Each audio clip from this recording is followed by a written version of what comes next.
no regulations. So that would be the idea here. So employees basically do what they want. The manager doesn't impose himself a lot. He just kind of lets people do what they're going to do.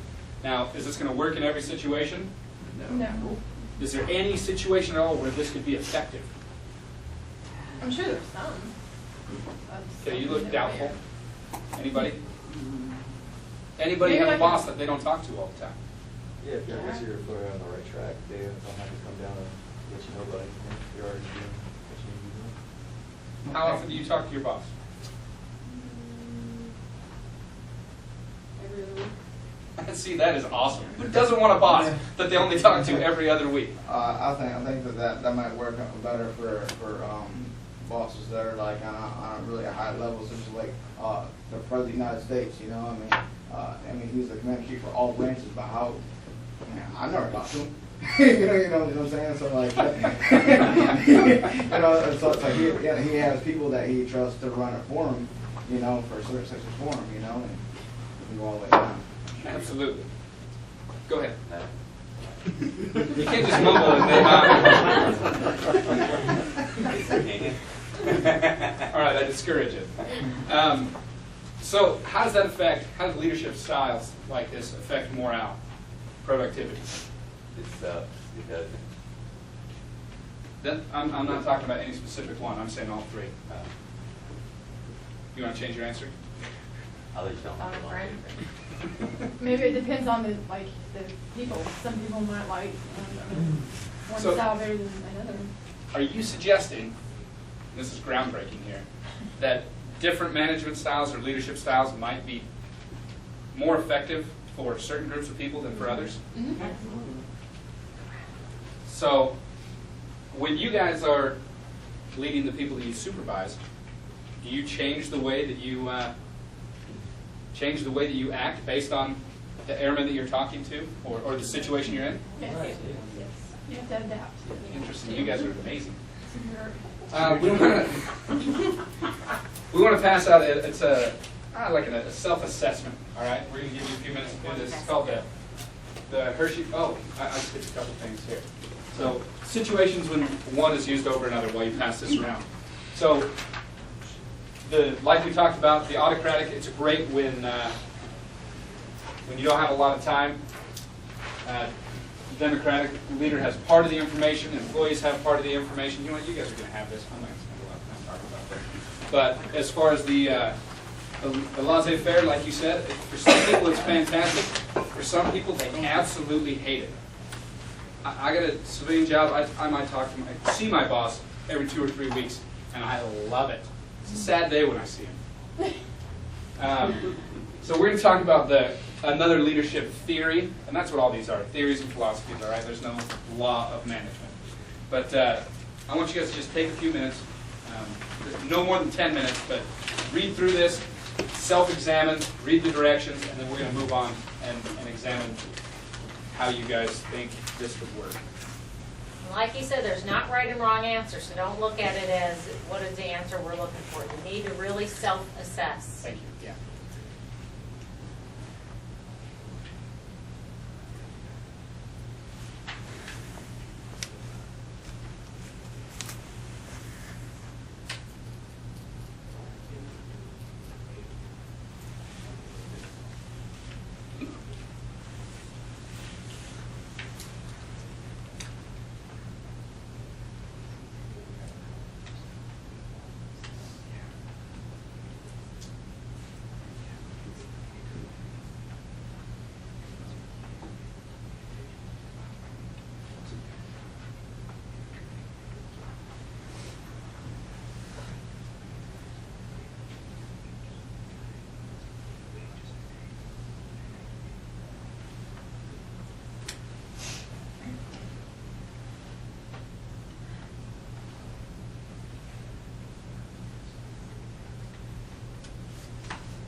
Anybody done? Did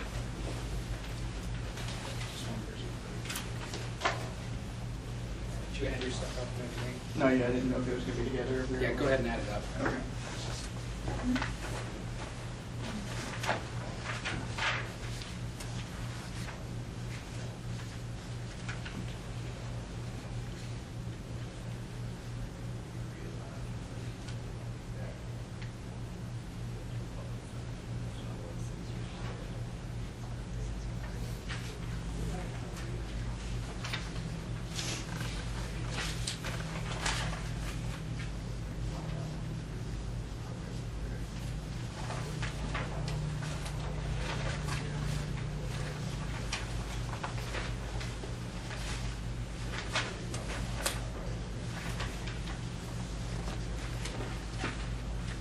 Remember, as you're doing this, this isn't what you think of as the ideal answer. I want you to write down what you would really do.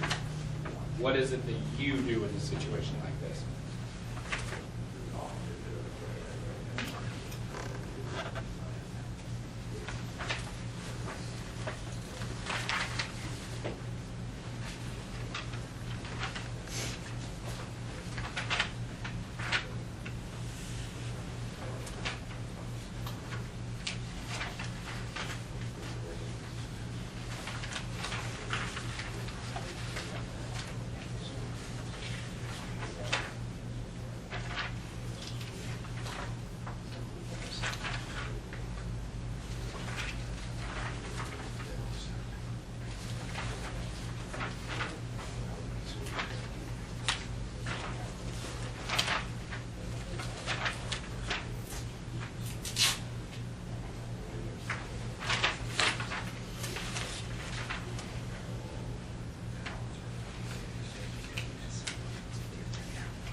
How are we doing? How many people have done now? Okay. No, this part? Yeah. You need a calculator? Or? No.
Okay, is everybody done? Looks like you're about done.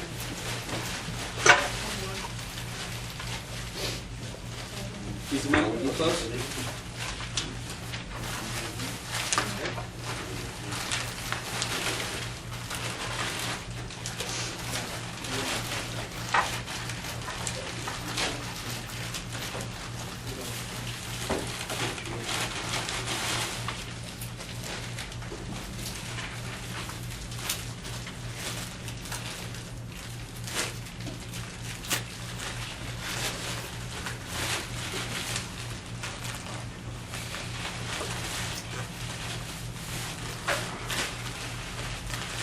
Okay, raise your hand if you're not complete.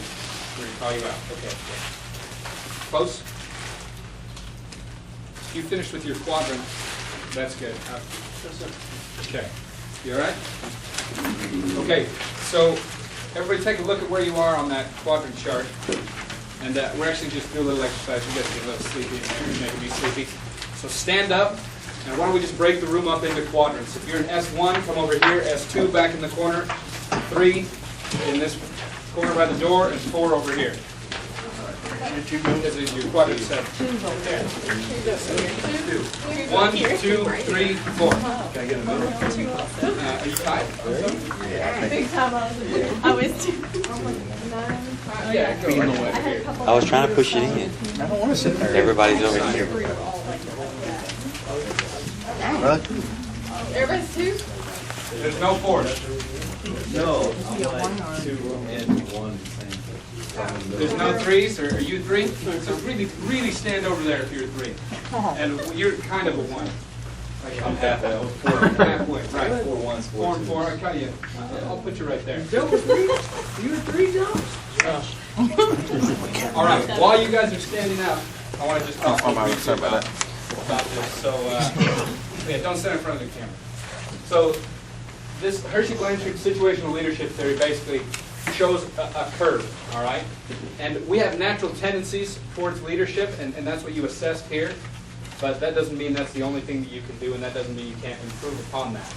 But as you look at this, S1's somebody that's telling, that's just very forward, which honestly I've seen more of, not necessarily in a military setting, but in commercial settings I've seen a lot more of that. But we really don't have that many people. We got Sergeant Johnson over here, very unique, very special. Happy to have you here. And all you other sheep back there in the corner are using the selling idea. Now, why don't you guys tell me a little bit about that? I'm actually 2. It's over there. You're just like everybody else. So, I guess before we go on, the big thing about this is you look at the curve. You can't see a laser on a TV screen, just so you know. It's there, but you can't see it on the screen. I may have just burned a hole in the TV. So there's a curve, and the idea is the curve that you follow should be based on the type of followers that you have. Does that make sense? And somebody talked about this earlier. We said, oh yeah, you change your leadership style based on the people that are following you. So I want to go through each one of those. So there's a maturity of followers. So the M1, they would be with the people that would be in quadrant 1. The people that you have to tell everything they're going to do. This is an airman in basic training, all right? This is a guy that doesn't know how to tie his shoes right. You got to tell him everything. And when it comes to more technical things, this could be somebody that's at 1 level or even a 3 level, for that matter, that you really have to instruct on every little thing.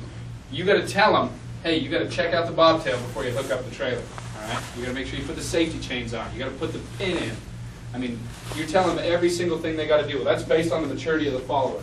Well, as you get to M2 selling, you're a little bit more competent. They have a little bit more of an idea, but they still need a lot of direction. As you move into the participating, you would have a much higher competency level among the followers. So it would be people that maybe they know their job really, really well, but as far as big picture vision stuff, they can't see everything they have to do. So you just have to say, hey, this is what we need to do, and let them roll. And they can go out and do it. You don't have to tell them step by step every little thing. And this M4, the delegating, at this point you have competent, trained people that work with you. And you as a leader also have to be willing to delegate, step back, and allow those people to perform the job that they can perform. Now, do you think it's interesting that everybody's over here in the same corner? Why? Well, I mean, you think we've had more diversity and we would want to be in the same category here. I think because we're like mid-level. Don't say in front of the camera. I would say that we're being able to supervise, you know, or based on the same kind of maturity level, you know, so we would have similar. Absolutely. I would imagine if you did this with a group of senior NCOs, you might have a different spread. But every one of you that are supervising or have supervised are most likely supervising people that are more in this M1, M2 section. That's where you're at. And when it comes down to it, a lot of people in the Air Force Reserves, they come in and sure, maybe they don't know how to tie their shoes right. Their competence level with a lot of things is actually really high. Maybe not their technical competence, but just their life skills, time management, organization. Some of them are great at it, and they've already moved past that. But the big thing that you have to think about as we look at this, and the reason it's a tool, is that you have to understand, all right, am I really changing the way I'm organizing my day, organizing my followers' day, based on their maturity level, based on their ability, and based on their competence? Does that make sense? You guys can go sit down back in your seats. That was really interesting. I've never seen that many people in the same corner. Now I have a special spot in my heart for you now, Sergeant Johnson.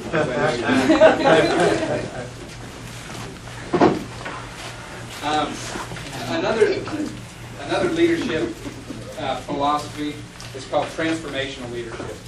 And the idea with this transformational leadership is that,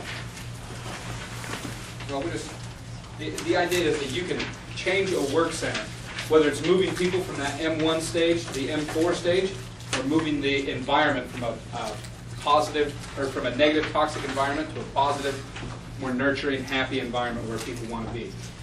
And we're going to talk about some of the different ways that you can do that. Does anybody have any questions about this before we move on, or anything to comment? I mean, we kind of hit on it earlier before we even got here, because you really just stole my thunder and moved ahead. But go ahead. You were saying, like, I guess with the quadrant itself, we had a vast majority of people who were all in quadrant 2, but with a lot of parts, like, if your second highest number was in another quadrant, is that an indication of where you're moving to? Or? I think it's an indication of where your natural tendencies lie, is what it is.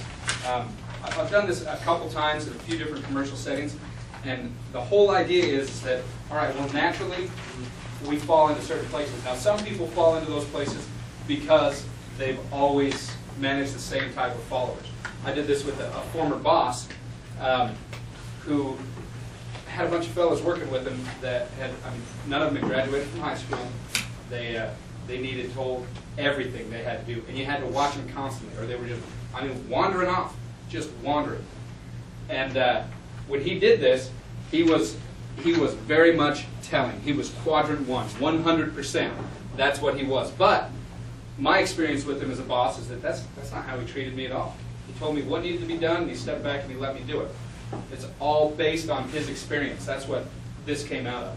So don't just think of it as your natural tendencies, but think of it as your paradigm based on your experiences right now, current, past, whatever. Does that make sense? It does. Okay, and you're not going to have just one tendency. You're going to spread across that whole spectrum.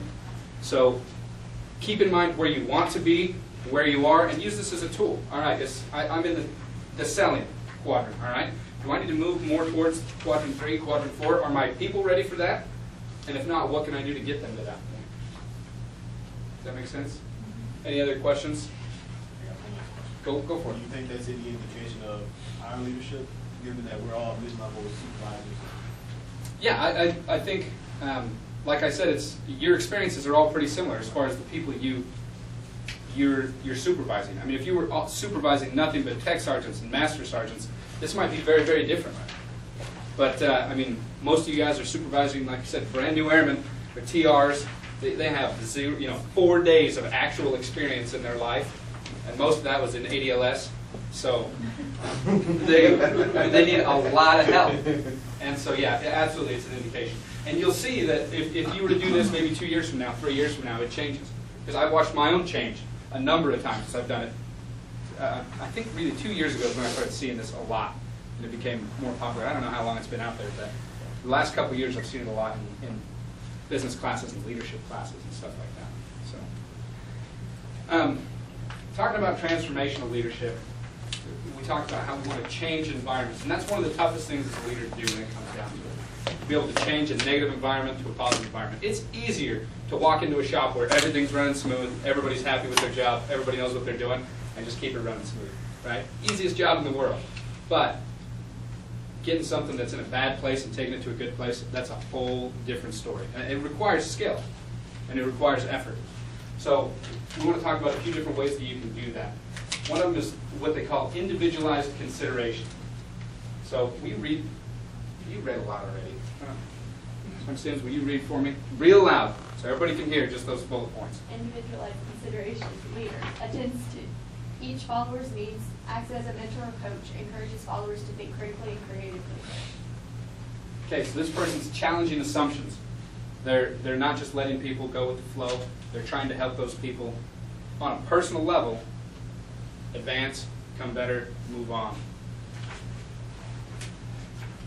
So that, will you read the next one for me? Okay. Followers have a will and aspirations for self-development, have intrinsic motivations for their tasks. Okay, intrinsic motivations for their tasks. Now there's some assumptions with these theories, and that's what, as we're talking about this, you got to remember, they're theories, all right? So it's a framework to analyze stuff and see how you can do things different. We're making the assumption that if you're using this is what your followers are doing. So they want to develop. They want to get better. They don't want to retire as a senior airman. Okay? They want to become a staff sergeant. They want to become a tech sergeant. Maybe they want to become a master sergeant. Maybe they want to be a first sergeant. Who knows? I don't know why, but It's the some people greatest do. job in the world. But the whole idea is that the different style you're going to use is going to be based on your followers, just like the situational leadership. Now, another form of this is through intellectual stimulation. I'll read this. So the leader solicits the followers' ideas, stimulates and encourages activity. They nurture and develop people, and they foster consideration and innovation to enhance productivity. So the followers in this case would be asking questions. They'd be thinking about how they can figure out what they're going to do. Have you guys seen leaders that have used either of these yet? Can you give us an example? How? It's a whole different story now that I asked you to talk. Well, I mean, some of them will just kind of say, you know, this is, and for this kind, you know, they'll kind of say, you know, this is kind of the end result you want, so how would you get from where we're at to get to the end result? Okay. Kind of make them think about different ways to execute it instead of just coming in and saying, okay, this is how we're doing it. And this, thank you. This intellectual stimulation is a way to, it's styled to increase productivity, make a work center more organized. I see you taking notes back there. I appreciate very much that you're taking notes. We are going to have a handout with a lot of this information that's more in depth. I don't want to discourage you from taking notes in any way, but as far as I don't want you to think you have to write everything down and not be thinking about it and listening. But if something strikes you as important, go ahead and write it down. So like constant innovation, work center to enhance productivity. Now, inspirational motivation. So it's the degree to which a leader articulates the vision that is appealing and inspiring to followers. So they challenge followers with high standards, communicate optimism, provide a meaning for the task at hand. And again, this goes along with a certain type of followers. So, do you guys have people that have a strong sense of purpose, or need to have a strong sense of purpose, or do you have people that are just motivated regardless of their sense of purpose?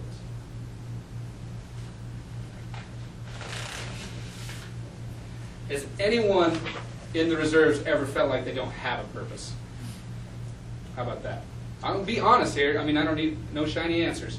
Every one of you guys just, every weekend, the UTAs, you're contributing to the fight. No? I think Not always, no. we have people in our shop that feel that way. We have individuals that feel that way. That feel that they don't or feel that they do? That feel that they don't matter. Feel like they don't have a reason to even come. How does that happen? Well, you know, maybe they get ignored. Maybe nobody tries to, you know, show them how to do anything. Because you'll have somebody come in, prior service, thinking that they know everything, and then if they come in with that attitude right away, nobody even wants to deal with them. They're like, well, this guy's just an ass. So, we have a guy just like that. This guy's a jerk. He's a know-it-all, but he has no idea what he's doing. But we automatically make him 7 level. You know? So, in a lot of ways, you can say like the system's broken. I think that everybody needs to be told their purpose. I mean, I think a lot of folks, like say in tech school, you know, they try to instill a lot of pride. Everybody thinks their career field's the best career field, you know, and like you know what I heard someone say, you know, he said that I know someone what do you say about the college we walk in if it wasn't for his career field, He's been sniffing fumes for a while. you know, they say something like that, or I know in ammo they always told us that, you know, that without ammo, the Air Force, the airline, you know, they say stuff like that. Everybody wants to feel that they're important in their career field and everything, you know, and so you got to instill that into the troops and stuff. I think that's just like something that has to be done for everybody, you know, that they have to know the purpose and stuff. But I have experience getting this where they haven't, people felt like they were there for no reason. Like I came from an airlift wing at Pope, and there's not a lot of munitions activity for frontline support there. Our main mission came for supporting the special ops with demo and small arms and stuff like that, so we would maintain the stock. But as far as flight line support, there was hardly any, and there was no custodian accounts in on the weekends. So the weekends were really dry. There was really not a lot going on, you know. And so a lot of times there were people come in like, we're not really up in CTA, or I'm already caught up on my ADLS. This is just stupid, you know. And you know, people lost a lot of motivation.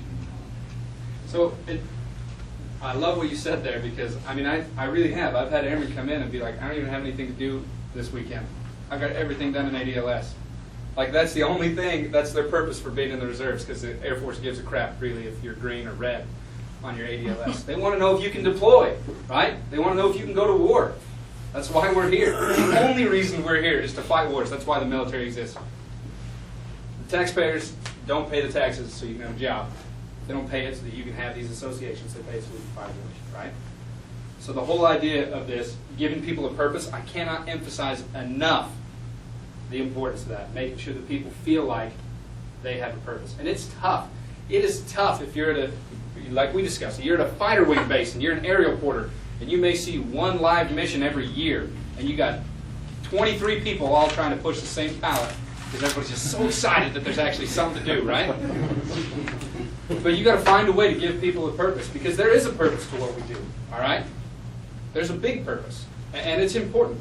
And, you know, politically, ideologically, all that aside, we have one single purpose, and that's to fight wars. That's why we're here.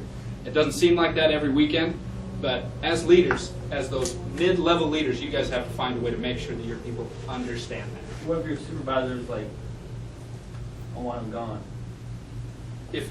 I'm not sure I understand the question. Well, like the example with the guy that felt like he didn't matter, and say I tried to, get him more involved, but then my supervisor was like, don't worry about him, Dave, don't even work with him. I want him out of here. And then his supervisor saying the same thing. Don't worry about him, Dave, we need to get him gone. And then his supervisor saying the same thing. So from chief to senior to master, down to me, they're like, don't worry about him, don't even work with him. Well, what do you guys think? What did you see in him that you think he could stick around and contribute? He could contribute. If you do that, then fight that battle and say, hey, I think he's worth it because... I just feel like he thinks he doesn't, like nobody cares if he's there. But he needs to show that he wants to be there. He's gone now.